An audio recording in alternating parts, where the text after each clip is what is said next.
All right. Yep. You ready? Whenever you are. All good? All right. Welcome, everybody. If you could please rise for the Pledge of Allegiance. I pledge allegiance to the flag of the United States of America and to the republic for which it stands, one nation, under God, indivisible, liberty and justice for all. Great. We got a good agenda today. Just want to thank everyone for being here. I was really excited to see all these classes that we're going to be talking about on the agenda. I felt like I was in college again. It's like, can I take that? When can I take that? Hope everyone had a good break, and welcome back. Just in time for a possible snowstorm, right? So I know that puts Patrick in an odd place.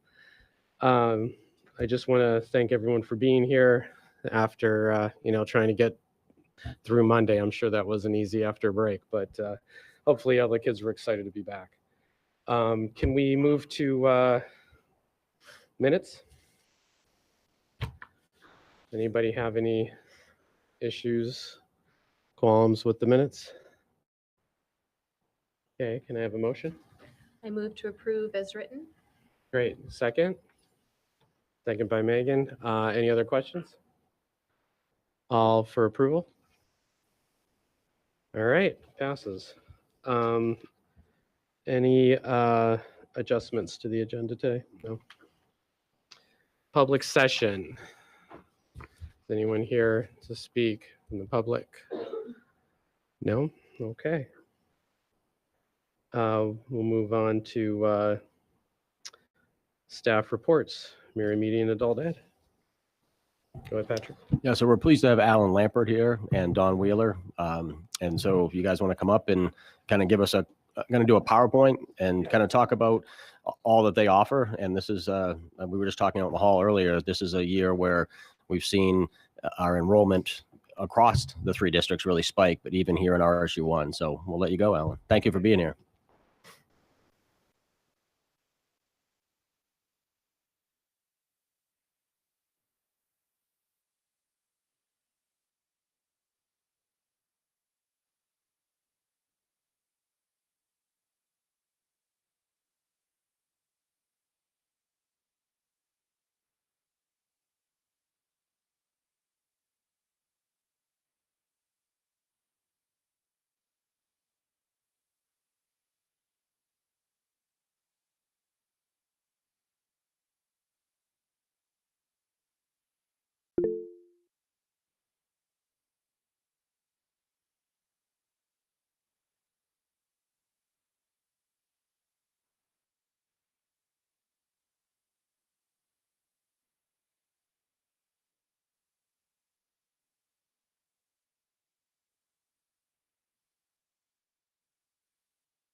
Better.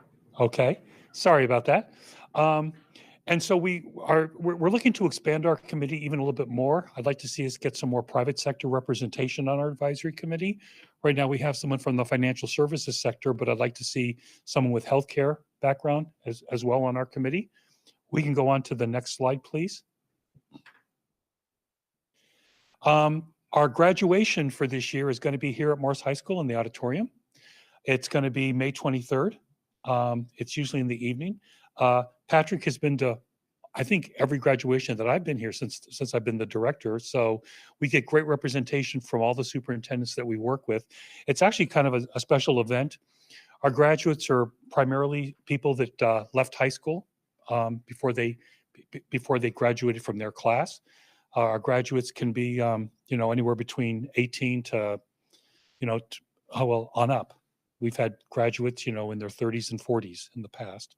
So it's a special event and usually fairly well attended. So please keep the date in mind. And it's in all of our literature as well to save the date. Okay, next slide. So in terms of what's happened so far this year, we've seen rapid growth in 3 particular areas. Driver's education has been a very popular part of our programming for a number of years, but it seems to be getting bigger and bigger. This past year, we actually, as part of our operating budget, we purchased 2 new vehicles to add to our fleet. We actually have a driver's education instructor here in Bath. We have one now working in Wiscasset. We have one working in Brunswick, and we have one working in Topsom. So we've spread our driver's education instructor out to all of our partnering communities. English language learners has really exploded with us locally. There's a number of reasons for that. One of them is the work that's being done at Brunswick Landing with a lot of the new Mainers and a lot of the organizations there. There's a new housing development going up in Brunswick soon over the summer that's going to house 90 new additional families. We're looking to probably work with a number of the people that come through that project. When I became the director at Mary Meeting in 2019, our ELL enrollment was about 55 students. I think by the end of the summer, we'll be over 300 enrollments. So we've seen explosive growth. The young lady on the left side of the page, Benedita there, actually we've received tentative approval to have her become our ELL coordinator for the next fiscal year, starting FY24. So we're looking for her to play that role with us. That's a great addition to us. Benedita is from West Africa, and she speaks, I think, 6 languages. And many of the languages that she speaks, and she's learning Swahili. But it's very beneficial to have her on our staff because it really expedites and speeds up the intake process when you're trying to work with learners who don't speak English. It goes from a situation that may take close to an hour to a situation that can take literally, 5 to 10 minutes. It's a huge advantage having her on staff. And our enrichment enrollment, thanks in part to the hard work that Jose has put in with our programming, creating new classes, new dynamic classes. Our enrollment has really just completely exploded. I was telling Patrick, before the meeting tonight, that our spring summer catalog, as maybe some of you saw it got it in the mail. It's, I think, 40 pages, and it's actually larger than our fall catalog. And that came out in early February, and we just ran our enrollments just for this month of February, and we still have all of tomorrow to go yet. And we're over 900 enrollments just in 1 month. That's a huge number of new students coming in to take classes. I mean, our total enrollment on average each year for us on a good year is around 4,000, 4,500 enrollments. We did 1,000 of those just in the month of February. I mean, I don't know what our enrollment's going to look like. I would say by the end of fiscal year 24, I think we're easily going to be over 5,000 enrollments and climbing rather quickly. And Jose has played a large part in that. He's been an awesome resource for us. The next slide, please. This is just a quick look back on the enrollments from last year. It shows you that we had approximately 4,150 enrollments total.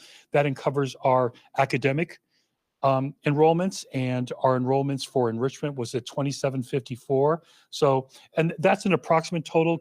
It's fairly right on the money, but I'm guessing that we're short a few there.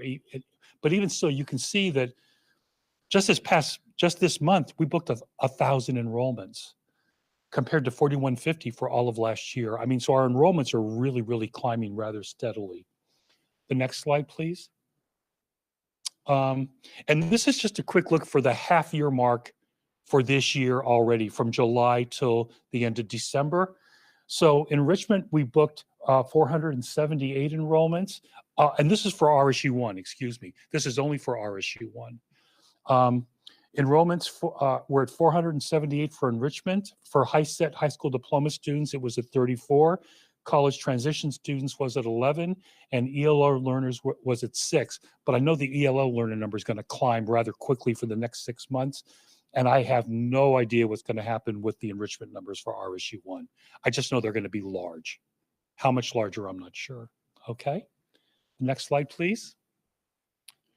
One of the things that we've really tried to focus on, and Dawn has done a great job of that here in Bath, and we've done it with all the communities that we work in, is we've really made a conscious effort to do more community outreach.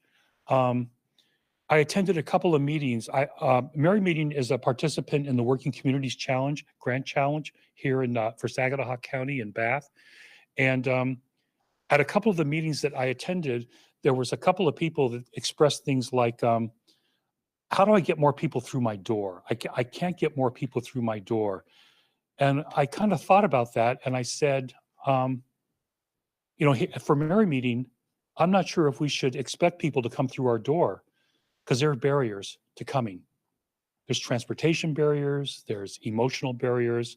So what we've done at Mary Meeting is we're now doing more work outside of our locations. So Don and I spend time at the Bath Recovery Center each week. We spend time at the Gathering Place in Brunswick. We're getting ready to do some high school completion programming for residents at Tedford Housing. So we're taking our programming outside of our building and pushing it out into the community in areas of need. And that strategy really was a direct result of the Working Communities Challenge grant process that we're involved with. Like I said, we're doing work now with the Bath Recovery Community Center. We're offering classes there. We're doing things that are not necessarily academic based, because we are a community education program. So we're offering classes that involve art. We've started a book club down there. We're trying to get people that are going to the Recovery Center engaged in learning, but not necessarily in some of the more traditional ways. And we also started working, like I said, with the Homeless Initiative Program, working with Amy Holland, and doing work with Tedford Housing and the Gathering Place. Next slide. The other thing that we've done for community outreach is we're actually setting up at different art walks in the community. We were at the Wiscasset Art Walk last spring, I think it was. We were also at the Brunswick Art Walk, and we had a summer camp expo through the Mary Meeting Center in Bodenham, the art center there. So we're doing a lot more outreach outside of the traditional venues of people just coming to our building. We're really trying to push our programming out, not try to get people to come to us. Okay. Yeah. So what's hot in Bath? So these are some of the things Don sat down and kind of tried to go through some of the things that are really seem to be working well here in Bath in terms of some of our enrichment programming. You have the Down Far East Maki Rolls with Chris, and that's being taught at Bath Tech. Young at Heart Fiesta with Tony, and that's free to people who are 70 and older. And Sketching Perspective Studio with Ed Higgins. Ed's a wonderful art teacher for us. And a lot of, I believe those art classes are currently being taught at our Bath campus site, right down the street here. Yeah. So one of the things that I've started to do at Mary Meeting is trying to figure out where people are hearing about us. What's the source that's causing them to enroll in our programming? So we went back and we were able to slowly pull data from FY 2019 up to FY 2022. And just, we're not going to go through the entire slide because I know the data is overwhelming, but basically what we're discovering is that our catalog and word of mouth are by far and away our two most effective sources of marketing our programming. We do have an e-newsletter that goes out to approximately 8,000 to 10,000 people each month. That helps. We have a Facebook page that helps. You know, we have our website that can certainly be very helpful. There's even a statewide portal that can help generate. And the postcards really were targeted postcards for a specific community to try to generate more interest in some of our programming.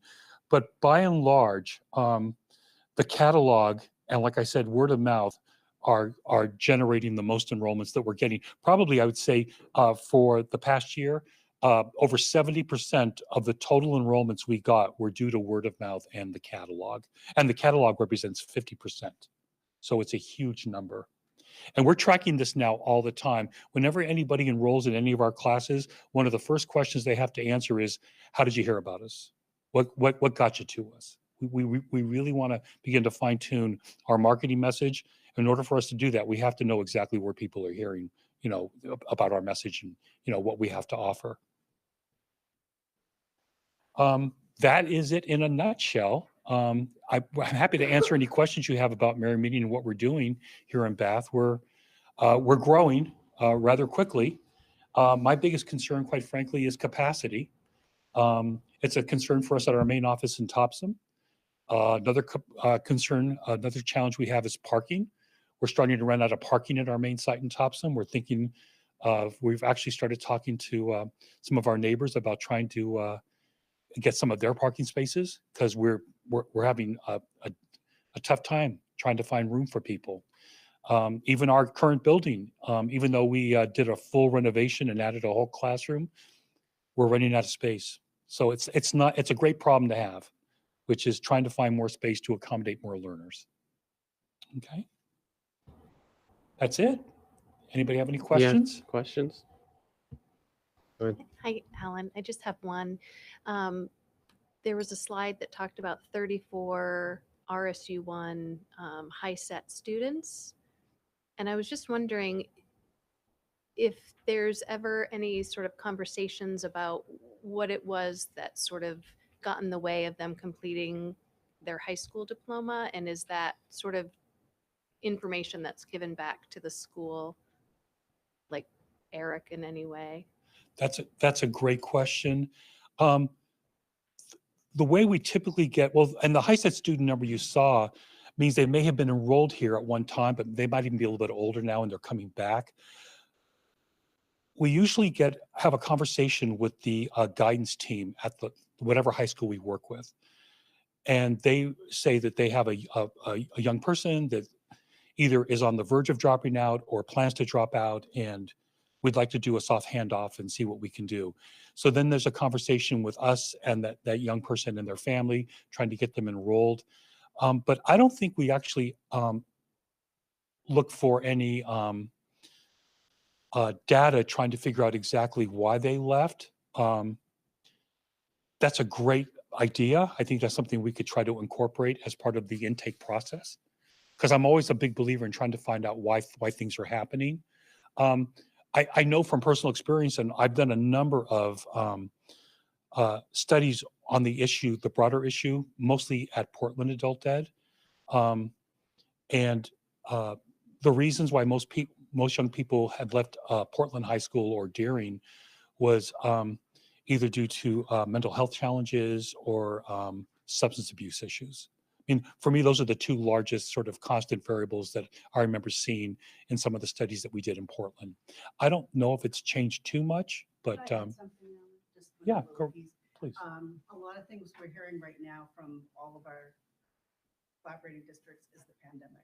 That was a really big piece for a lot of kids, and that's only second to mental health issues, bullying or some sort of social emotional issue. Okay. Other questions? I have one. Do you think some of the growth, especially in the enrichment, is with the pandemic, that people have been so hungry to do something that they're finally feeling comfortable to do it? Yeah, I think that's certainly one factor. The other one is that we're offering more classes than ever before, a more diverse portfolio of classes going out, especially in the arts and crafts. So we're seeing a growth in all those areas. All those areas. So it's just all working. Great. Okay. Thank you so much. It's a wonderful presentation. So happy to hear that things are going so well. It's just great to see. Thank you so much. Thank you. Bye-bye. Thanks, Alan. All right. The AP capstone presentation. Yeah, next we'll shift gears and Brian Stanton will come up, and Atticus, are you coming up now too? I think I'm gonna pass these papers out. All right, yeah. Okay. So Atticus Simpson-Brown is here with us, and I don't know if Natalie will weigh in too, but so we'll have a little student perspective here tonight as well. So thank you for being here. Appreciate it. I know the first thing they say in teacher school is don't hand out paper if you want to keep your students' attention. But these are basically overview statistics that you might want to look at. And some of the information I'm going to throw at you is, It's new. The program called the AP Capstone Diploma Program is in its 4th year at Morse. I teach a class called AP Seminar. Carolyn Nichols teaches a course called AP Research. And we are both supported very much so by Don Lee, as the course is a research methods class. And so if you look at the statistics, we're growing. We've had several students take it. Right now I have a class of 19. The research methods, they build on each other. Students conduct research and share results in both courses. The course is designed to build skills such as supporting claims with evidence, assessing credibility and bias, drawing conclusions, creating arguments, and sharing findings. And within that also is a heavy dose of teamwork, which they present together in groups. There's a lot of peer editing. As the essay, the exam, as you can see, especially for seminars, is quite convoluted, as there are 2 written pieces, there are 2 presentation pieces, as well as a sit-down exam. And I know that the people that I'm speaking with have quite a variety of experience with this program. I know Katie and Patrick have seen presentations. Lou has given birth to a student. And we have Natalie, who's been through both classes, and Caroline, who's taken AP Seminar. But I was hoping that we could also hear from a student that has gone through the entire program, having taken AP Seminar and Research, and it is Atticus Simpson Brown. Alrighty, thank you very much. I'm a big advocate for these 2 classes in particular. I feel as though they set quite a foundation for not only one specific area of development, but just like general development and interpersonal skills, communication, presentation skills, which are like essential for, you know, what lays next for whatever field you might be going into. I did AP Seminar my sophomore year, and that consisted, it was pretty small, around 6 students, I think you'd say, 9 students. And then my junior year was AP Research, another really small class, but they've been growing pretty rapidly in the recent years. I know it originally took place in Mr. Stanton's room, and there were plenty of desks left over, and now it's this entire what they call it, the fishbowl, and it's filled. And I think that part of the reason for that is there's been, people see the potential in the presentation, interpersonal skills, and what it provides. It's definitely both courses are self-directed, and so that what you put in, you get back. And I do appreciate that, because you have a framework for what you'll research and write about, but ultimately it's up to you as to what you pursue. And I think that's really beneficial in terms of a learning environment that a student feels like it's comfortable, and something that they enjoy and doesn't feel forced upon them. And those are a few reasons. And I hope to see the classes grow even more in the coming years. So thank you. Thank you. Questions? Are you good? Yeah, Yes. Natalie? It's not a question. I was going to add to what Atticus said. But one of my favorite parts about Seminar and Research was the challenge that it provided. Seminar, I actually wrote one of my Bowdoin essays about my experience in Seminar and having to work through a particularly challenging paper. And it came at a time, it was one of my first 2 AP classes, and it was the first class where I wasn't sure that my best was worth an A+ on a paper or on an assignment. And that was a really challenging experience for me. And so research was a similar way, where, as Atticus said, you get out what you put into the classes. And if you go in and you give it everything and you're really open to the learning opportunity, you learn how to work with other people. You learn how to push through obstacles you're not sure that you didn't even anticipate. And it's a really, really helpful and influential couple of classes. They are electives. The seminar class is primarily sophomores with a few juniors. Some seniors have taken the class. I'm hoping for more. Research is always a junior or senior class, as seminar is a prerequisite for research. When kids pass, they are eligible to receive college credit depending on the policies of the college that they attend.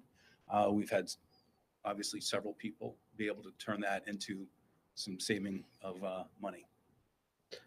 I got a question about that. Have you found, now that you've done it a few years, and like you said, it's an elective, and I know we have certain AP courses that, generally speaking, they'll take a sophomore year or junior or whatever. Are you finding, does that fit? Like, are the sophomores ready for the most part when they take that versus a junior, senior, as opposed to saying, oh, we want you to take it junior, senior year, or Yeah. we want you to take it sophomore, or is it just depend on the student? What are you finding? Because I know it's just been a few years. But Right. It really does depend on the student. And I love having juniors and seniors. Mhm. I've had a couple of students who the only AP course they've ever taken was AP Seminar. Oh, cool. And have since talked to me about their college experience being one of the kids that knew how to research. I know I also went to a local high school, and and when I got to college, I had no clue how to research anything, and it wasn't part of the bones of the curriculum. And here there's an opportunity for every kid to take a real deep dive into things that hopefully they're curious about, and we urge them to pursue studies that lights them up. Right, because the skill set is what they'll be able to use in Exactly. regardless of what the subject matter that they choose now. Right. And as an English teacher, this is really actually out of my comfort zone. Mhm. For me to take this on was a bit of a stretch. Carolyn Nichols is a science teacher, but neither of the courses are necessarily English or science classes. Other question? Yeah, Caroline. Sorry, I would also love to add, if you don't mind. I think I haven't taken research, but from my seminar experience, my sophomore year, I think it also was really the first time that I was able to look into something that was completely my choice. And I think that's rare to find, especially in a high school environment. You have to graduate with this many English credits, you have to take these math classes, you have to do this. I think it's kind of definitely a very freeing experience. And I think it's definitely boosted my confidence in me being able to write a better laying essay, or just, I know I can look at things from social media or ads, and I know what are they really trying to tell me?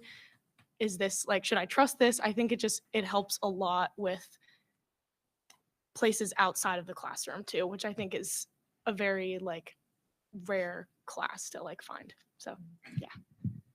That's great. Thank you. Other comments, questions? I've been very grateful for the opportunity to teach it. It has been fascinating. I've had amazing kids. Credit Eric Varney for having us start it, thankfully in 2019, so I could go actually get the training before the hammer came down, and I was able to really learn it and get things going. And so it's been a rousing success in my mind.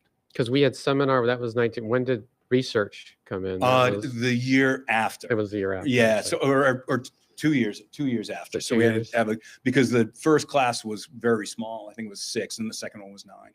Okay. Yeah. And then the class after that was 20, and the one, and I'm going to say it. Of the 41 students in Maine that passed the AP seminar exam, 20 Morse High School. Wow, that's amazing. That's awesome. So it was very successful. Great, thank you so much. Go ahead, Patrick. Yeah, and I would just say thank you to the teachers that agreed to take this on, to Eric for leading this effort, because we do receive phone calls. We do get inquiries about students from other districts that want to consider Morse because of this program. They want to, they're motivated students. And thank you to the students that are motivated enough to enter these classes and to watch you present and hear on topics that are very interesting, from school safety one time to a plant-based diet that I learned things about, to all kinds of other topics. And then for when they're done, for those of you that don't know, then the 3 or 4 students that work together, they get grilled by Mr. Stanton with different questions. And to see the students just, off the top of their head, seems like they've got it rehearsed, but it could be anything about what was difficult about working together with your group, or it could be something about content related. And so it's just, it's exciting to watch. And so thank you to the students and to the teachers. That's great. Thank you. Ash, to defend your thesis. You're not even in undergrad yet, let alone grad school. That's pretty impressive. They do well. They do Yeah, well. that's All right. great. Thank you Thank so you. much. All right. Moving forward, we're going to committee reports. Finance committee. Do you have? And we're in the. We'll just do it under financial report. Want to just do it under Yeah, financial? yeah, that's fine. Yeah. Okay. Because it's all about the budget. Facilities committee, is there a report for that? Yeah, I can give this to Patty if you want to add anything that I missed, but it was a brief meeting, but we had our whole committee there, and the first presentation was from Best Practice Energy, which was a group that came in and provided an overview of their services. And they provide management, monitoring of market conditions and energy pricing. So it was our first presentation that we heard from them. We didn't make any commitment at that time, but we talked to them about the products that they offer or the services that they offer, and whether it would make sense for the district to go in that direction. So something that we would bring back to the full board at some point when we might be ready. And then we talked about the Dyke Newell facility update. We have, officially submitted our letter to be on a meeting agenda for the State Board of Education. We still have not received a response back, from that letter. And we're hoping to be able to be at the same meeting as the other school system in Maine that experienced a similar situation at that state board meeting. So hopefully hope to hear something soon. And then lastly, Dennis Willett, our facilities director, talked a little bit about upcoming projects for the FY24 budget. Patty, anything you want to add? Okay. Any questions from anyone on facilities? So it's moving right along. Hopefully we'll hear back from the state soon about that. That's important. Okay, we are at Student Board Representative Report. Hi, so we've continued getting reports from Bath Tech, Woolwich, and BMS. I'm going to present Woolwich and Bath Tech. For Woolwich, they've started a new student council that has just taken on their first Spirit Week and are currently taking on a school dance. And the school just got a new mascot who they've named Scratch. In terms of BRCTC, they hosted their first, hopefully, annual Spirit Week, and were able to raise over 1,000 items of food to support the food pantries in Wiscasset, Bath, Newcastle, and Boothbay. Students are currently working on presentations for the Skills USA competition. In terms of Morse, this past month we had Phuc Tran visit as part of an initiative with the Maine Humanities Council that the librarians have set up. He wrote a book called Saigon, which we actually read in AP Lit. And it was really interesting to get to hear him speak and ask him questions. We had International Night the Friday before break, which had around 150 participants, both around 30 exchange students, 60 Girl Scouts families, and great participation from more students and staff. We had a recognition assembly. We have a National Merit finalist. We had someone win a very prestigious art competition, and the sports seasons have wrapped up. Boys and girls swimming both placed, and wrestling, I believe, both placed top 5 in the state, and a few other accomplishments. Okay, so for a few other things for the Morse report, The Addams Family play is a work in progress right now. I think it's going to be showing early April, like April 7th and April 8th. And I think the preparation is going very well, so that's exciting. And also just to name the student who won the art award, her name is Alexis Kiefer. And for the BMS report, they're hoping to have a spring fling dance.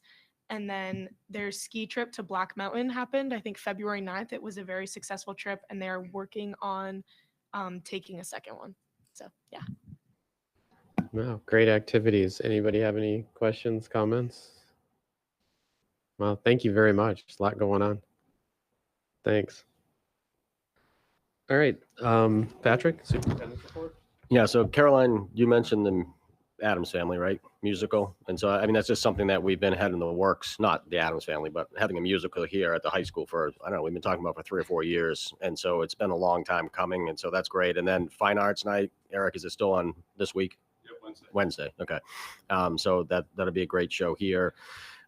Congratulations to Rory Lehman, who we had the pleasure of judging over at Woolwich in the spelling bee that we held. And so Rory rose to the top at the county spelling bee and was the champion.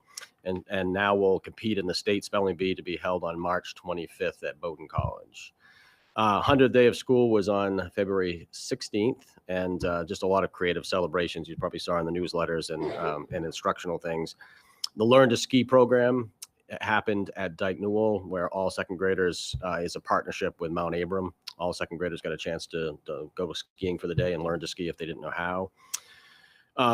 STEM City, I think we've talked about this once before, but STEM City, I just want to always put a plug in for that. It's April 6th from 5 to 7 right here at Morris and Bath Tech. And it's, if you look at the website, we have a website up and, where innovation and business meet education. And our goal really is just to build a community of curiosity for our students in the district, but it's for businesses, families, our own staff.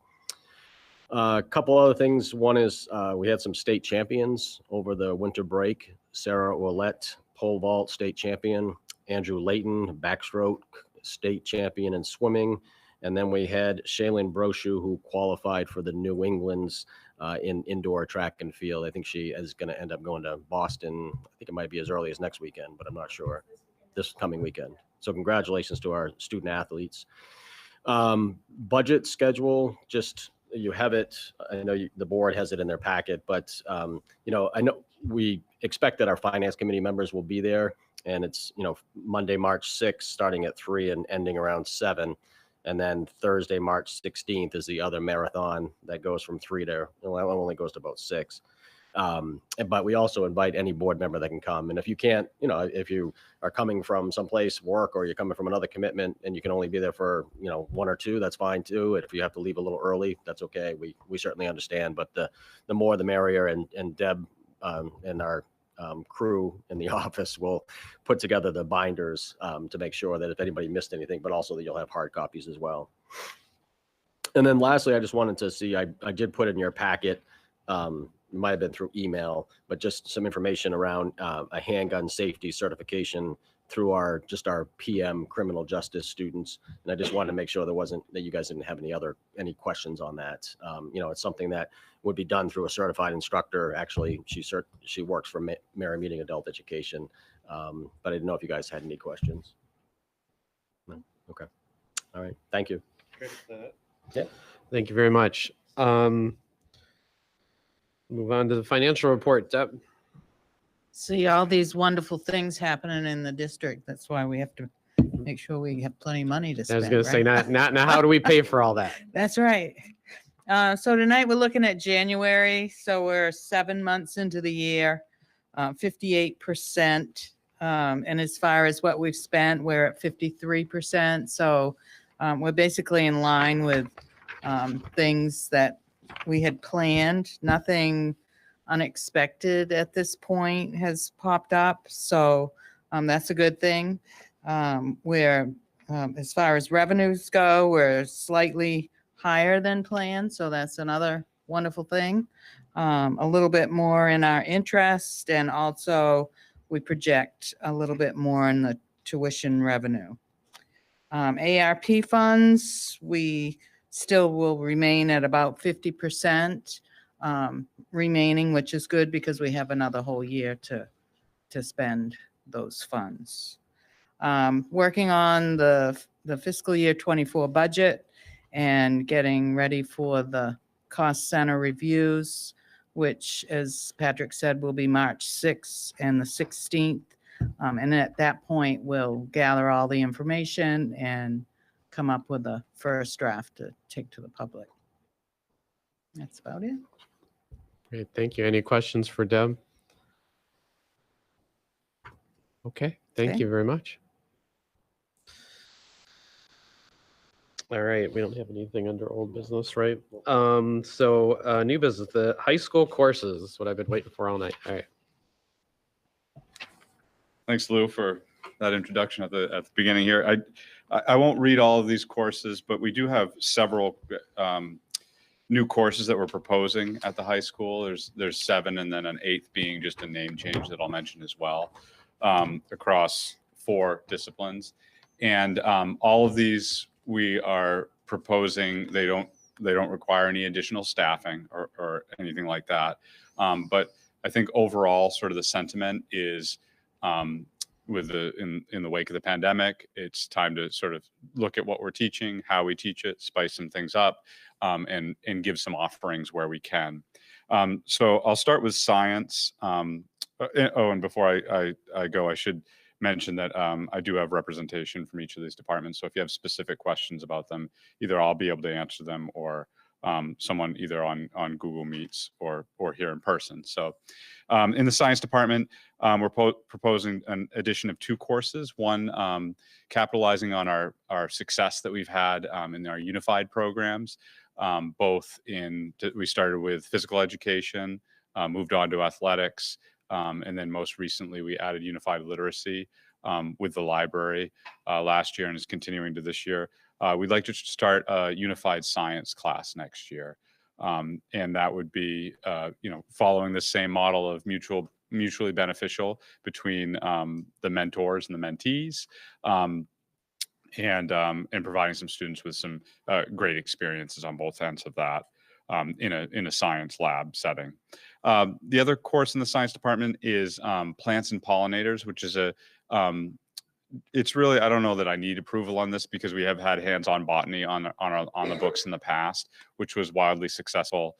And we had, students become very interested in botany. Unfortunately, the teacher retired, and with it went that elective. But we have another teacher who's would like to dust that class off and add in the pollination side of it, given that we have an apiary out here in the schoolyard. So that's the second course for science.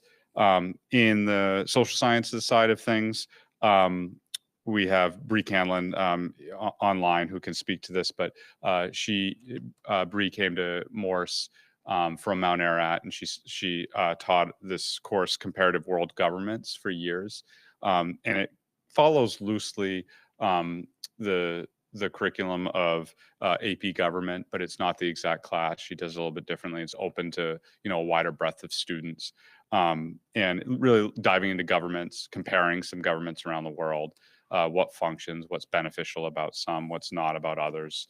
And that's on the social sciences. That would be a half-credit class, an elective. In English, we have 4, and Mr. Stanton's here as well as Miss Lee. If you have any questions about these, and these, we do not anticipate that we would run all 4 of these, but we'd like to put them in the course book and see what the interest is. And we have a variety of teachers who have backgrounds in these, are interested in trying these.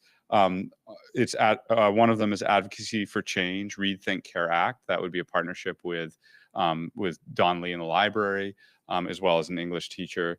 So we'd propose that as in a co-taught setting, at least initially, and where they're looking at diving into specific issues as a group, and then also more individually, like we heard about in the AP research scenario. Then we have 3 electives: creative nonfiction, dramatic literature, and Indigenous people storytelling. And again, we would put these out here. In determining what we kind of sparked the most amount of interest, the English department surveyed the student body to see what sort of interest they had in that realm. And these were 3 that rose to the top. So that's the English department. One that's not in your packet, because it's really just a change, but I think it's good for you to be aware of, is for years we've had honors pre-calculus has been a popular class with students, and that is not a required, but it's one of the math core requirements that you could choose to have.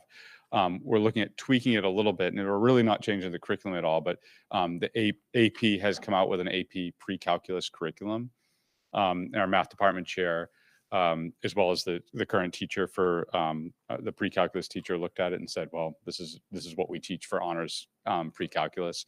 And so we'll just be taking on the AP side of things. So students can choose to take the AP exam and go for that college credit at the end. So those are changes, a bunch of changes. But again, we have folks here if you have any questions. You have some initial questions? Natalie? Yeah, thank you. I had a few questions. For the dramatic literature elective, are we still offering the Shakespeare course? Mr. Stan can jump up. We haven't been able to, it's on the books, but we haven't been able to fill the Shakespeare course. Okay. And I think what happens a lot with electives is they do sometimes come and go, and they're sometimes tied to the passion of the teacher. And Okay. with Mr. O'Leary leaving, I think that might have taken the wind out of the sails of Shakespeare for us for a little while. But we certainly have other Shakespeare enthusiasts that would be willing to do it in their own way. But that's where we stand on Shakespeare. It's been hard to field the course. Okay. Yeah. And then with the comparative world governments course, is that, I saw that it's comparing the 5, maybe 6 countries listed. Will it explore any others, and will it be looking at like the histories of those or the modern day governments? Those are great questions, and that's exactly why I have someone like Ms. Camlin online here. Hi, everybody. Can you hear me okay? That's a great question, Natalie. So the comparative government class, I chose those countries because they're part of the AP comparative government curriculum. So if a student wanted to do some self-study and they were very motivated, they could hypothetically take the AP comparative government course. So that's like why those specific 5 countries, the United States, Iran, China, Nigeria, the United Kingdom. Is that 5? That's it. And so it looks at historical foundations of all of those places, and then also how the governments function today. And we look at current events in each of those places.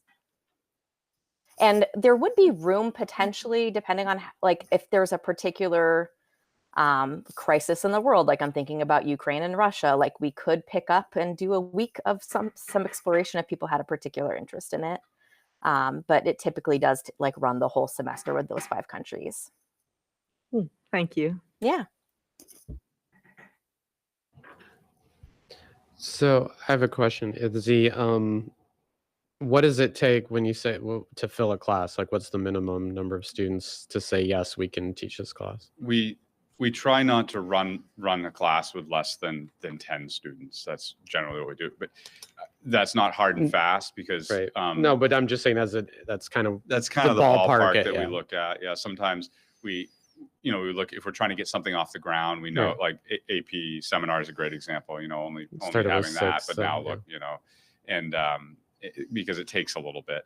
And then also sometimes you'll have on an AP class, sometimes there's prerequisites there. So you only can field a certain number of students. So that's a consideration as well. But yeah, that's what we shoot for. And it's always when scheduling, I mean, it's like a giant Sudoku puzzle, right? We're always trying to make sure that we get the most amount of students. And so that number could vary because one year it might not have impact if we run a class of 8 students and not impact anybody else. But the next year we have it would bump up against a class of maybe 15 students who wanted to take this other class. Right. So that's why I can't really And- say the solid number. And all of these, they're half credit, so they all semester classes? Yes. They're Yeah. all semester Yeah. classes? The unified science would be 2 semesters, so you could do one or both. So they could that's- just do the first one, they don't have to do both? You could, yeah. Yep. Yeah, and that could be true on both sides, the mentor or the mentee. I see, okay. Yeah, because, and particularly a student might be very interested in doing unified, but they might want to do PE first semester or literacy second semester and only be able to fit in, on the other side, depending on what they're choosing for priorities. And I just had one more question. For the English classes, and we were talking about this the other night, the whole idea of current events, as Bree had said, I mean, that's a factor with the advocacy for change. I assume a lot of that would be what's happening right now, things to talk about, for kids to be informed on things that are happening. Yeah. And what about the creative nonfiction? Is that also I mean, is that things happening? Actually, the social advocacy class came out of work over the last 3 years with the Maine Humanities Council. And this class was designed by students last year. They worked with Crystal Williams, who's a speaker, Allie helped organize grant. And through that grant work, and that's the speaker in the discussion project we had last year, there's a group of students who were very passionate about what they heard, and we spent a couple of sessions in Mr. Cohen's English classes that they could design a class that would take a look at social issues. What would that look like?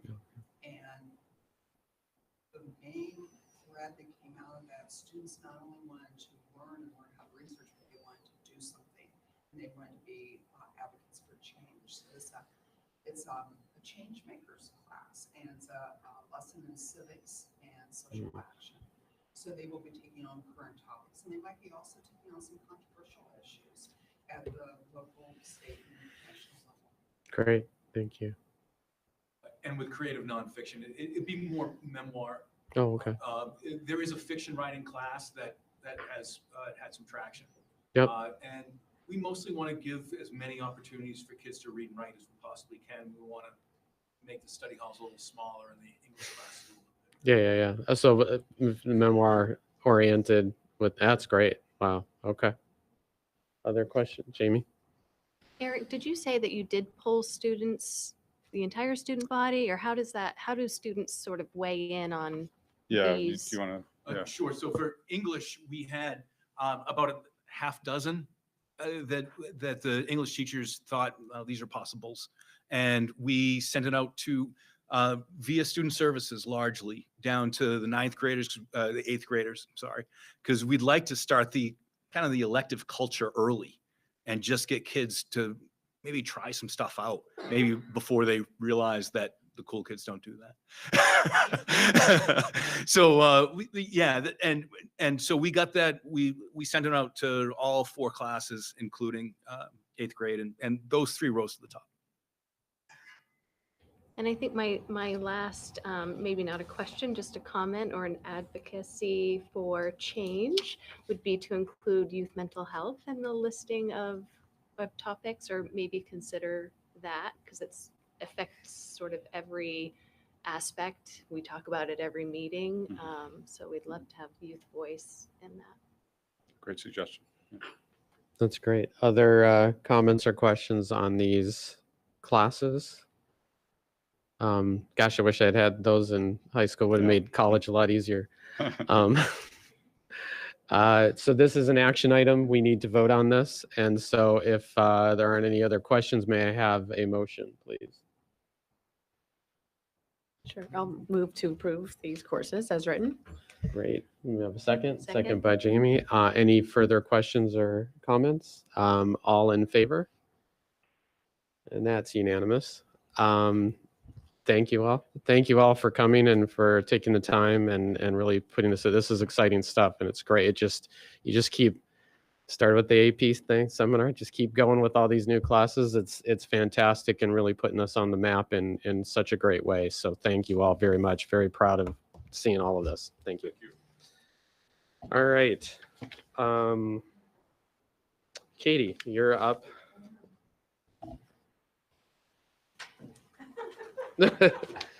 Yep. Go ahead.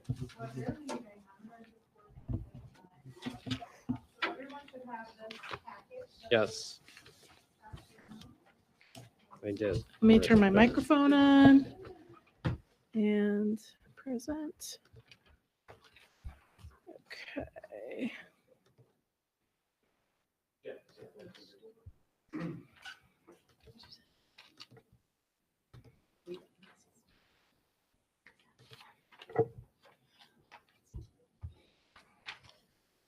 All right, Jake, am I good?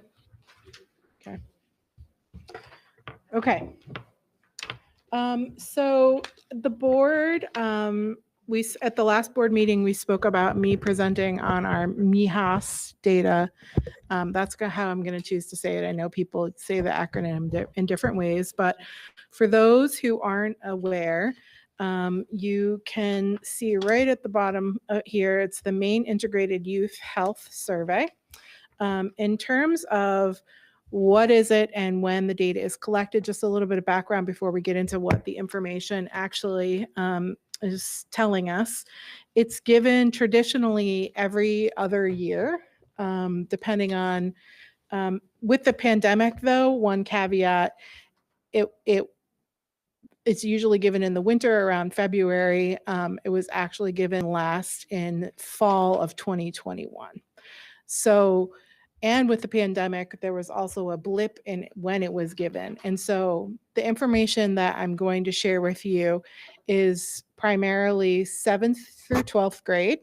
And it's a comparison between February of 2019, which was right before the pandemic, and then the fall of 2021, because they weren't able to do it in February of 2021, because that was the year we were all sort of home, still hybrid. And so they skipped that. And so it was provided a little late. So I think it is important for context to realize that the 2021 data is from the September we returned from a year that was like no other. However, it actually wasn't as skewed as I thought it might be. So that's just a little caveat.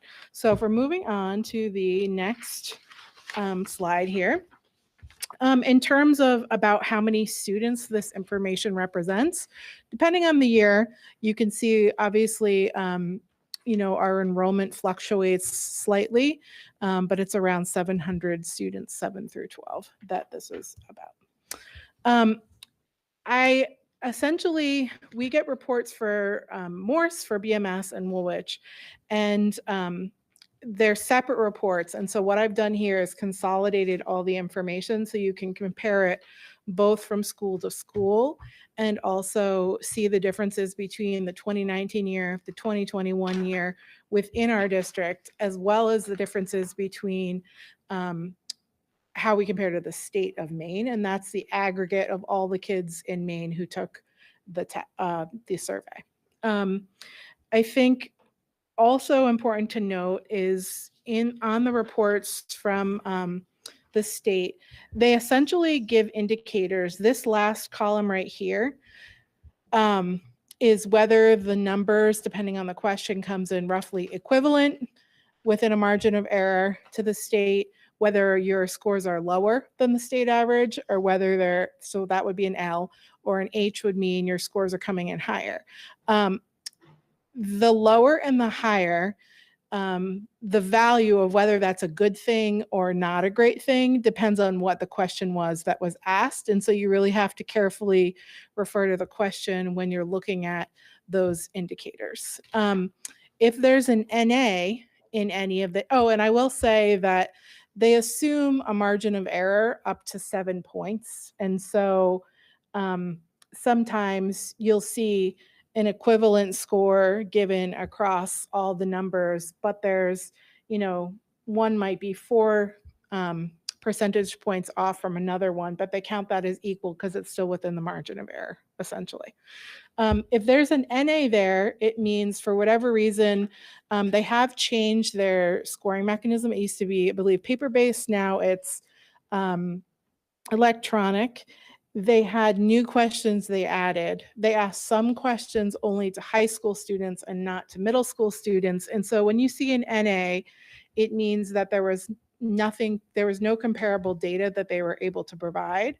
The other thing an NA will mean, and you'll see this often on Woolwich, is if too few students answered something affirmative or negative where it could become identifying because it's such a small pool of students, they actually don't share that data with you.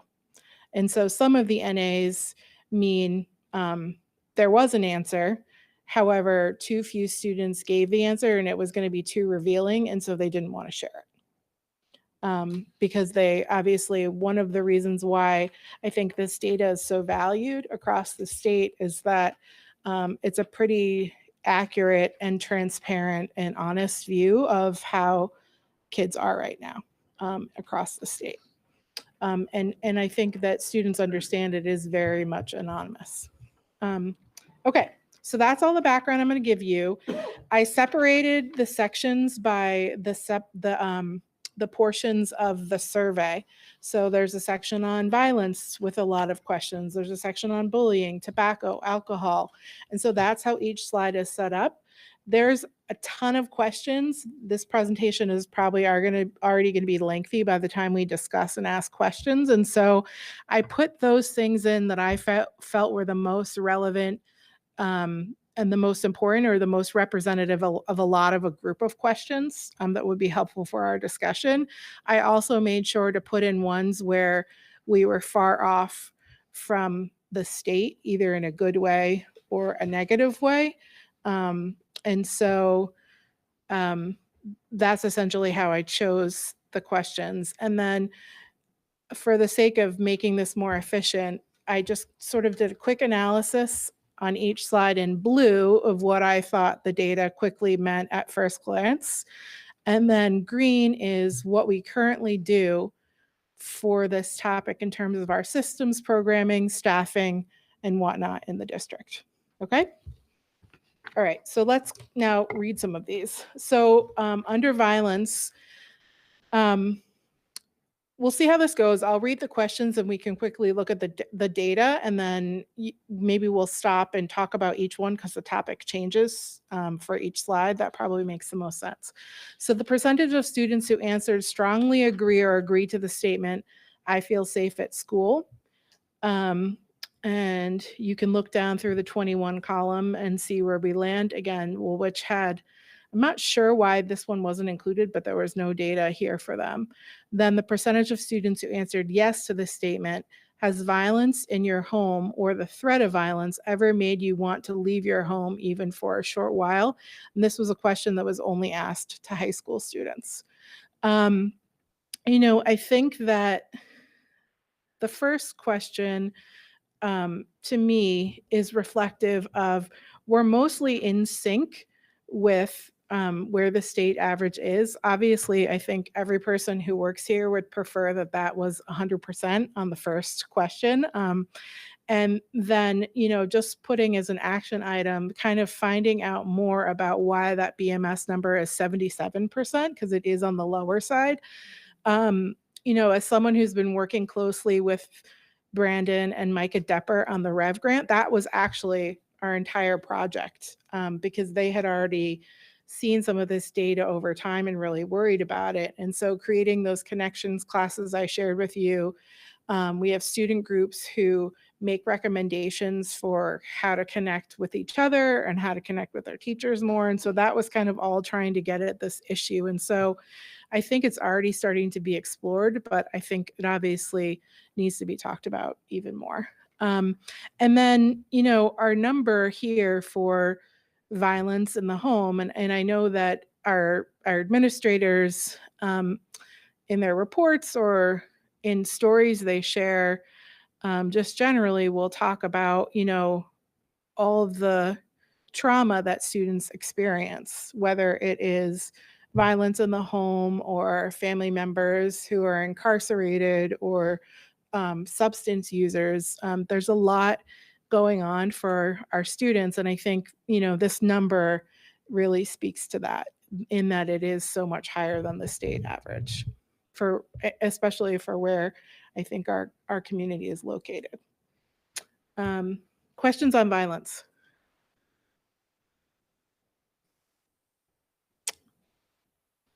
A lot of this is very sobering. So, we can also have a more reflective meeting this time and come back to it with questions later, whatever you all prefer. For bullying, the percentage of students who answered yes to the statement, "I've been bullied on school property." As you can see here, we are slightly lower or in sync with the state. At the percentage of students who answered yes to the statement, "I have been electronically bullied via texting, Facebook." This is a question only asked for high school students. And you can see again that we are in sync with the state. Obviously, again, we'd prefer for those numbers to be lower. I think following the bullying policy fairly strictly, doing our positive behavior incentives program, our second step SEL curriculum, restorative circles. I know there's a lot of acronyms and jargon here, but essentially we do have cycles of teachers and staff talking about students and how they're interacting on a weekly basis. And I would say finally, I think we've talked a lot about with the board how we've increased social work through our ARP funds, and that's also hopefully helping students be able to learn more appropriate ways to deal with whatever's going on with them so they can interact with others in more appropriate ways. I would be very interested, I think just in general, of where these numbers, the students just took the survey again, and hopefully now that it's electronic, we'll get the information back more quickly. And I'll bring that to you because I'd be curious to see with all these, none of these numbers represent the supports we were able to put in place with our COVID funding.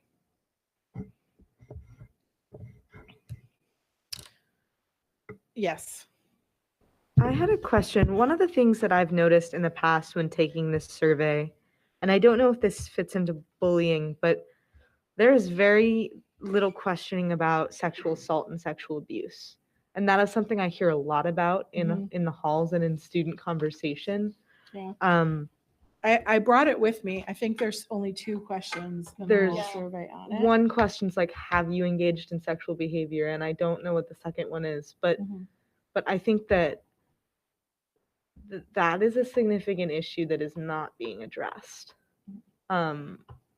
Is sexual abuse in the student body, and really toxic relationship stereotypes and practices that it would be nice to see these reflected, if not in this survey, in some other.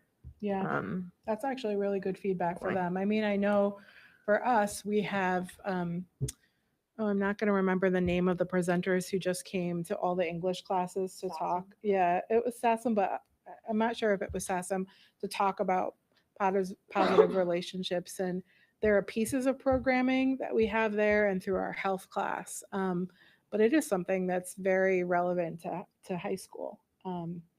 So I can bring up that other information, Natalie, because I know that there's the actual question about sex, but then there are 2 about sexual harassment. Okay, good point. Tobacco. Percentage of students who answered at least 1 or more days to the statement during the past 30 days on how many days did you smoke cigarettes? So that was 9% of our Morris population. The numbers were too small at BMS and Woolwich to have them counted. And then the next question is essentially the same one, but about vaping. I was actually surprised. I thought this number would be much higher.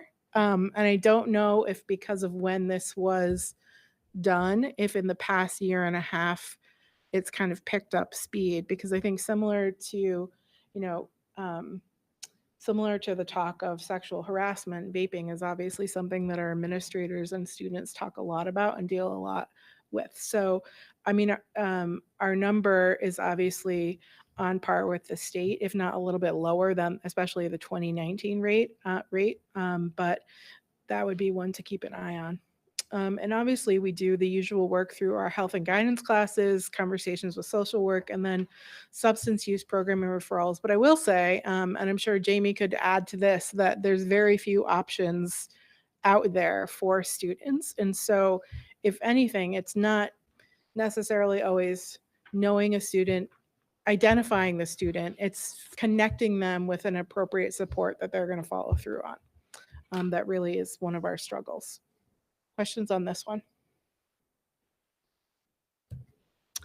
Alcohol. Percentage of students who answered 11 or between 11 and 13 to the statement. How old were you when you had your first drink of alcohol other than a few sips? BMS is, which there's too few students responding. BMS was slightly higher than the state average, and Morse was on par for that question. Percentage of students who answered at least one day to the statement during the past 30 days. On how many days did you have at least one drink of alcohol? Again, on par with the state. And this one I included, it was just a high school question of same question, but 5 or more in a couple of hours. And the number is 31%, sorry. The state is 33 to 34% equal, but still obviously relatively high, just in general. So, I think what we can take from this is that students are exploring alcohol and doing so at a very young age, some before 11. And that, again, this really, I think, should put the administrators and teachers to the test, and also asking students, it's one of the last pieces I have on the presentation, of just what would help make a difference. Because I think we're checking the box on so many of the things we're supposed to be doing, but it just makes me think we need to be thinking more creatively at how we're getting at these issues. So questions on alcohol? Yes. I think an important thing for kind of just all substance abuse in general, it's obviously bad. I mean, I know like kids like using it illegally definitely is not something that should be encouraged. It's something that people need to learn from for sure. I think a lot of the things that we have in place definitely keeps students away from like reaching out for help, maybe if they've experienced things like this. Like obviously I know if you're on a sports team or something like that, like people lose a lot of time in the season. And I think it's just really like a fear of like, what's going to happen to me? Am I going to get in huge trouble? Am I going to lose everything? Even though I'm struggling with this. And I feel like the students feel like there's a lack of support almost. It's more of just, you need to stay away from this. You need to, this is bad. It's not really like helpful for the students, I guess. Go ahead. I would also add that a couple of the questions on the survey ask, how easy is it to access alcohol, and how likely I didn't include those, but it does. Is it that you think you'd be caught by local law enforcement? And I think those numbers, like access is probably super high and probability of being caught super low. Yes. And I think that there's very little about the dangers of kind of what Caroline was saying. We hear don't do it, it's bad, but there's very little explanation as to why. In contrast, like with tobacco and cigarettes, when we're in 6th grade, we get this like month-long program on why it's bad and the negative health effects, and it really leaves an impact. But there's nothing with alcohol and there's nothing with marijuana. And I think we'll see that in the next section. There's very little about why it's bad. And so I think that there's a general consensus in the student body that it's not that bad, and okay to try it out as long as you don't get caught. Yeah. And a lot of it comes down to the science of like biology I mean, I think I still remember seeing the, the black lung that they show you. Yeah. That's like an image I can't get out of my mind, but it's when things are, I think the tricky part is when things are legal is connecting it to, how it does impact you in ways that are not judgmental, but scientific. And that's what we need to get better at. So people can make more informed choices about what they're going to do. Yeah. Good point. Marijuana. Percentage of students who answered at least one time to the statement during the last 30 days, how many times did you use marijuana? Again, we're in line with the state. The percentage of students who answered no risk, and this actually gets at exactly what you just were talking about, both were talking about, that I think is really important, which is why I included it. No risk or slight risk to the statement. How much do you think people risk harming themselves if they use marijuana 1 time or 2 times a week? And you can see that obviously people tend to not do things if they're worried about how they're going to impact them potentially. And so this to me obviously correlates to some of our high use numbers, but it also means we need to do a better job of informing people about biologically what their choice is doing to their bodies and to their emotional and physical health. And then I included this Morse question lastly, just because I think it again shows when our high school, has 2 new ARP funded social workers whose caseloads are full. I think between the other question about, I can't remember what the other violence in the home, and then this question, you can see how much higher than the state average, what kids in our district are experiencing when they're home. And so, in terms of actions, a lot of them, again, are the same. I added in here around us getting better at the conversations with students so they can make better choices. And then also the need to figure out how do you help. And I know some of our social workers very carefully thread this balance of how do you provide families who aren't our students. It's the families are not our students, but they also need help in supporting their students and making different choices themselves to support their students. And so, I think we're getting better at trying to have those conversations to try to support everybody, but it does take a lot of time and they can be very tricky. So, questions on this?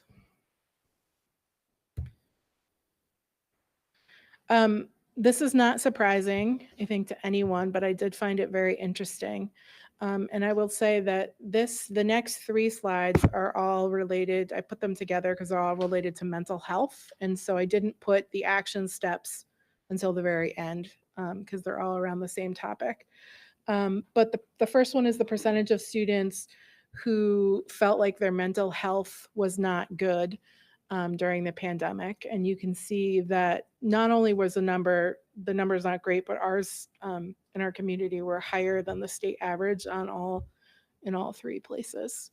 And then the percentage of students who reported to have 4 or more adverse childhood experiences is also much higher. And I know Kim will send this out when the electronic version, you can click on that link. But just so you know, I included for those who don't know what ACEs are, we had a board presentation that Devin gave, but it was so long ago that I think not all of you were potentially there. But they're essentially, adverse childhood experiences. And the research is the more of these experiences, and I've listed the main ones for you in bullet points. Sorry, it's so small. The more of these that students have, the more likely their they are to have health problems, not be able to learn, not be able to have good boundaries or good relationships, not be able to make good choices around their bodies and whatnot. And so there's a ton of new research around how not your own choices, but what happens to you creates sort of your world of trauma and impacts how you interact with everything else in your life. And it very much is part of education because, you know, in trauma-informed learning, you have to recognize to try to support what a person's going through and provide that, you know, the help they need for that trauma while also trying to teach them. And it can be very tricky. And you can't really do one without the other because your brain can't actually learn if it's in a place of fight or flight. So we've done some training with our teachers around this, but you can see how high compared to the state our numbers are for students who have 4 or more ACEs, which essentially is sort of one of those tipping points of where trauma really impacts for many kids how they're able to live their lives. Thoughts on this? No, I mean, we see that it's high. I mean, do we know, I mean, looking at other statistics like other towns or other places where it's also higher? I mean, are there some common denominators in economics or, I mean, I don't know. I'm just trying to, we're higher than the rest of the state, but I mean, is there? Jamie, do you want to? Yeah, I mean, you research this more than I do.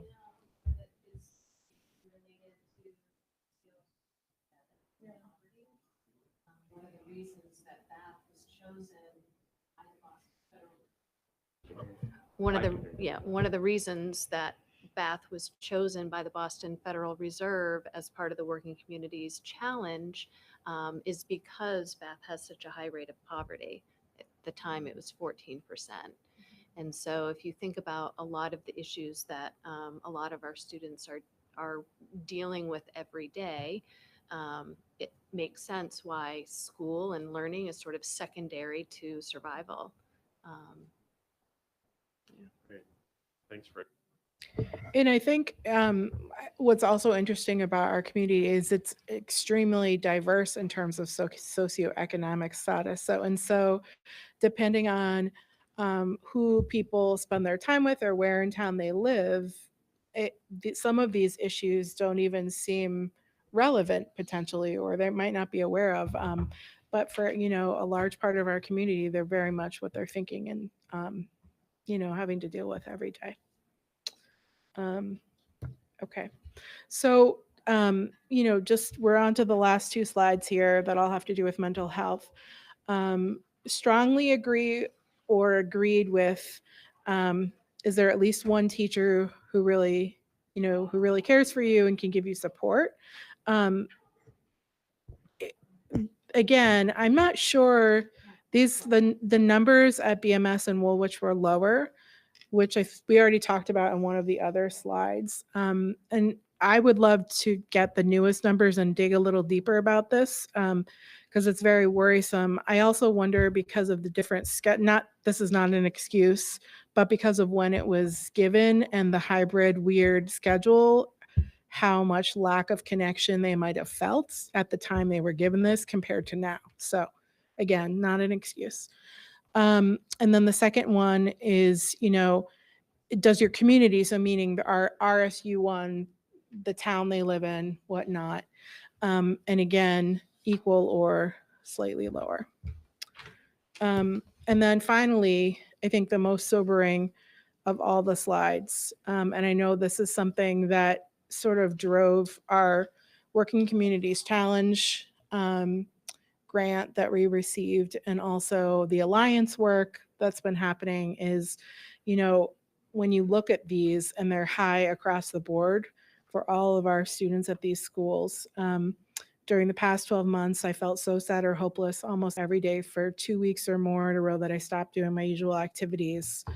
And each school is almost 10 or 10 points higher than the state average.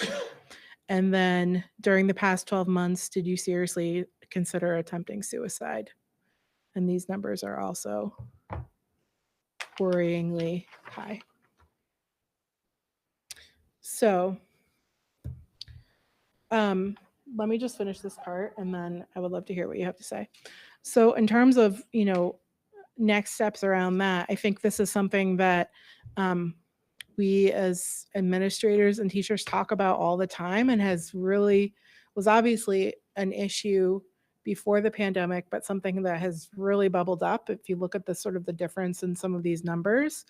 But I think, this is not an exhaustive list. These are just some of the next steps, but creating a proposal to hopefully locally keep some of the social work. We put in the budget through ARP to continue the support that students are able to get now. I think a review of our SEL, our social emotional learning programs and systems through our health class guidance, what our younger students get, to figure out how we can get at some of these issues earlier and more effectively is absolutely needed. I think there's a lot of new research I was excited to find even on the CDC website when I was doing this, about how to be more proactive and preventative around students who experience a high number of ACEs. And so doing more research and really seeing how can we implement some of this into what we're doing. And to be much more student focused in how we're figuring out what the needs are. I know for Working Communities Challenge Grant, we've done a ton of work.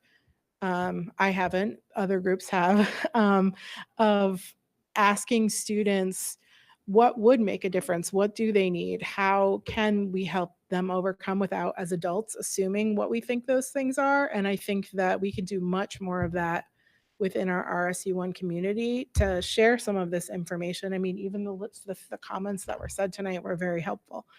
And then continuing to work with the grants we have that I think are making a difference and have been put in place since this information came out, with the REV grant, the Working Communities Challenge, our new expeditionary learning work in BMS, our ELO grant, our JMG. There's so many good things going on that I don't want us to forget, that I think, if anything good has come from the pandemic, we have put our CPP program, so many new options for kids who struggle in place, but really thinking like, what impact has it have? Is it enough? And what else can we do?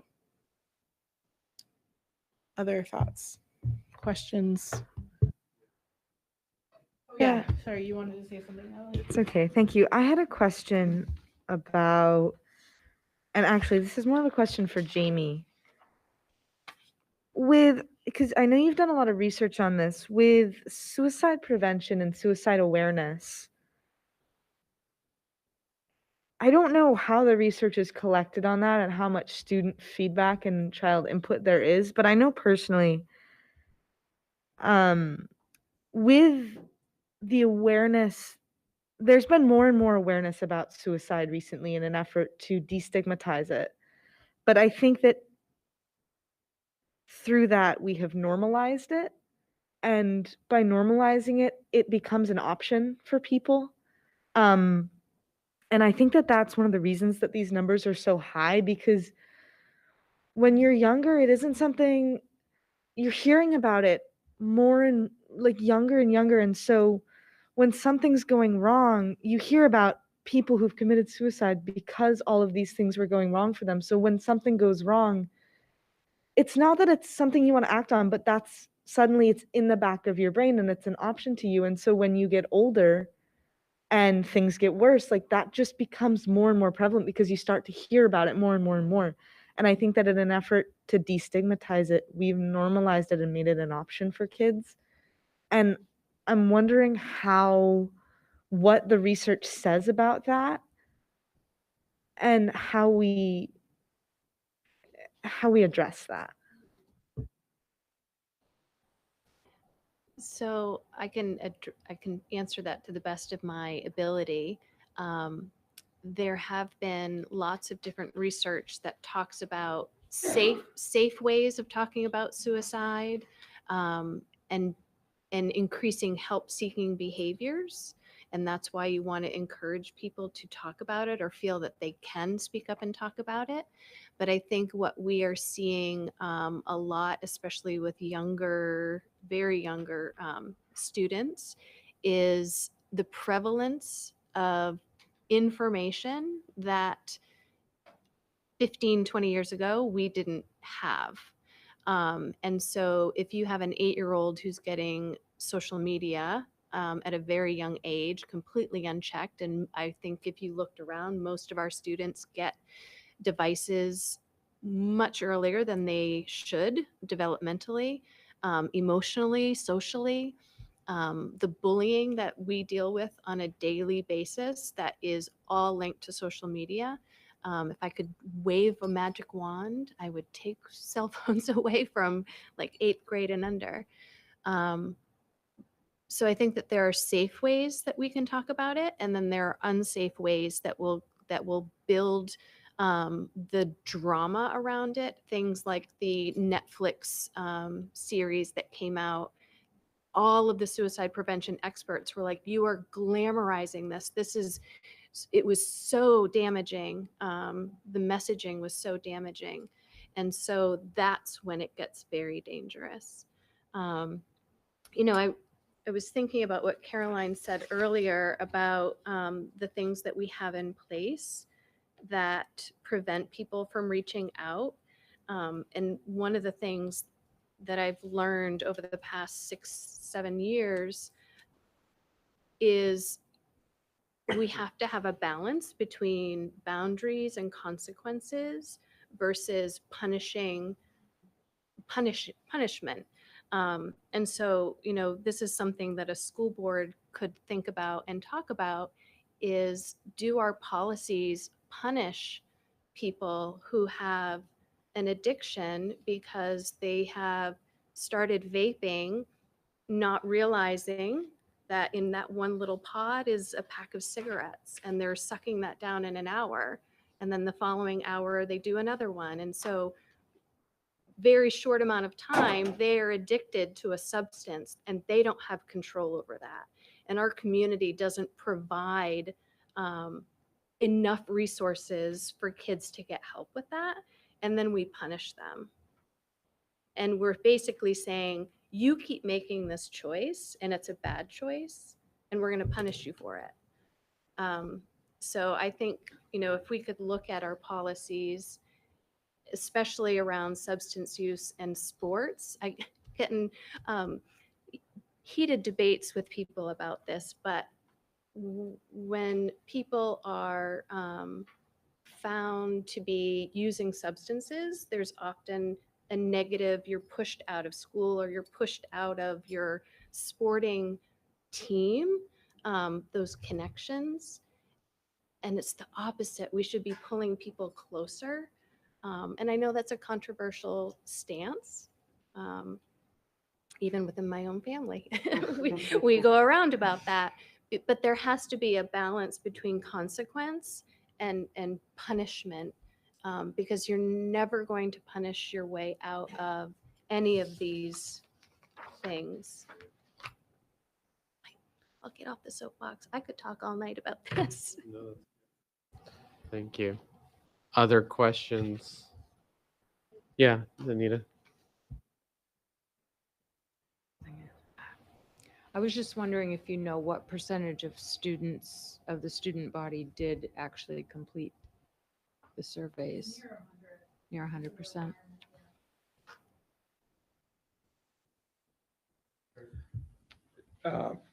Yeah, that's pretty sobering and shocking and surreal and like to think about it. But so did this happen in February of this year again?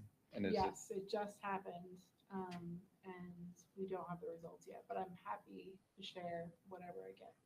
And again, we only just got these results because of their new system in COVID within the last month and a half or something. So that's a very long time to wait, but hopefully it will. Yeah, I was going to say, what do they think the timeline will be for finding out? I don't know. You know, okay. Other questions? And so this is, we can continue to have this discussion. I mean, this is really important stuff, obviously. So, read the stuff over. We can certainly put it on the agenda again and have more of a discussion about some of these things as you get more questions or things come to light. Certainly, key like reality things will be, this is a lot of the evidence right here for when we talk about what are we going to do when the money runs out for the social work. Well, we've already seen the positive effects of some of the social work at the schools and how much better at some of the schools things already are because of that and other things. So it's good to have some evidence-based, factors here as to the justification for certain things if we choose to go that route. Anything, Katie, you have anything else? I'll keep you all updated as the next report comes out, and I can add to the same slide so you can see a 3-year comparison, and keep you updated on. The administrators will look at this again, this version of it. Those who get the reports have looked at their own individual reports, but because it just is so recent, we haven't looked at them together. So next Tuesday's meeting, this is on our agenda. So this is still very new for the administration, seeing the numbers. Okay. So we'll, Jason and Brandon and Eric have all looked at their own, but they can't see everybody's information because it's all password protected. So we'll look at this together next Tuesday, go over some of the ideas that I've put in here, add more ideas, and get started on some. So can we just assume, just it could be detailed, not detailed, whatever, but that you'll give us a report next month I'd be happy to. on how that's progressing, what we're looking at, whether, what your feeling next steps need to be, what you may need from us or what you need us to start thinking about as we that's a good idea. I'll do that. include it So- in part of my regular. Yeah, so in part of your share out. regular report, just say, here's where we are, because I have a feeling this is going to turn into an ongoing conversation as we have more questions, as you have more questions when you meet with the other administrators. So let's just plan on that. And then we'll have a nice anchoring for continuing the conversation. And certainly if we need a special meeting or some people want to have, then you want to include us, that's fine. Just let us know. This is obviously extremely important. Anything else on that topic for now? Thank you very much, Katie. Appreciate it. Okay, we are losing all my notes here. Personnel items, Patrick. I'd just like to thank a few people. Isabel Lappin resigning as our foreign language teacher at the end of the year at Woolwich, and thank her for 4 years of service. Amber Karen, a receptionist in our office. We wish her the best as she heads back to school full time, and thank her for 1 year of service to the district. And she also worked for First Student before that. And then lastly, Kendra Dakota, who was our head cook here at Morris High School, and I'd like to thank her for 4 years of service when she completes the end of this year. Great, thank you. So 12.5, first reading of board policies. There's, bless you, no action at this point. I think this is just what's coming through. There's not like a reason other than the Right. usual. I mean, these are all just going through the section D really around finances, and the policy committee looked at these once, as well as the finance committee looked at these once too. The only one that's a little outstanding that we've done fairly recently is the last one, the graduation requirements. And all that is just a change. I think I mentioned that to you, just with Bath Tech. There's a few new programs that we have that weren't in the policy so that students can get credit for those programs. For the requirement. Right. Okay. So are there any questions on these board policies and reading through them? If not, then you can read through them and then we vote on them next time. Okay. Next meeting dates, Monday, March 27th. Wow. Time is flying. And again, the next big meeting for Finance Committee review of cost centers will be March 6th. Is that going to be right here, or where is it going to be? Do we know yet? Kim, it is here, right? Yeah. Okay. All right. If there's no other business, vote to adjourn. Motion to adjourn. Move. Yep. Jamie, So moved. Megan. All right. All in favor? All right. Thank you all. Appreciate all your time and effort.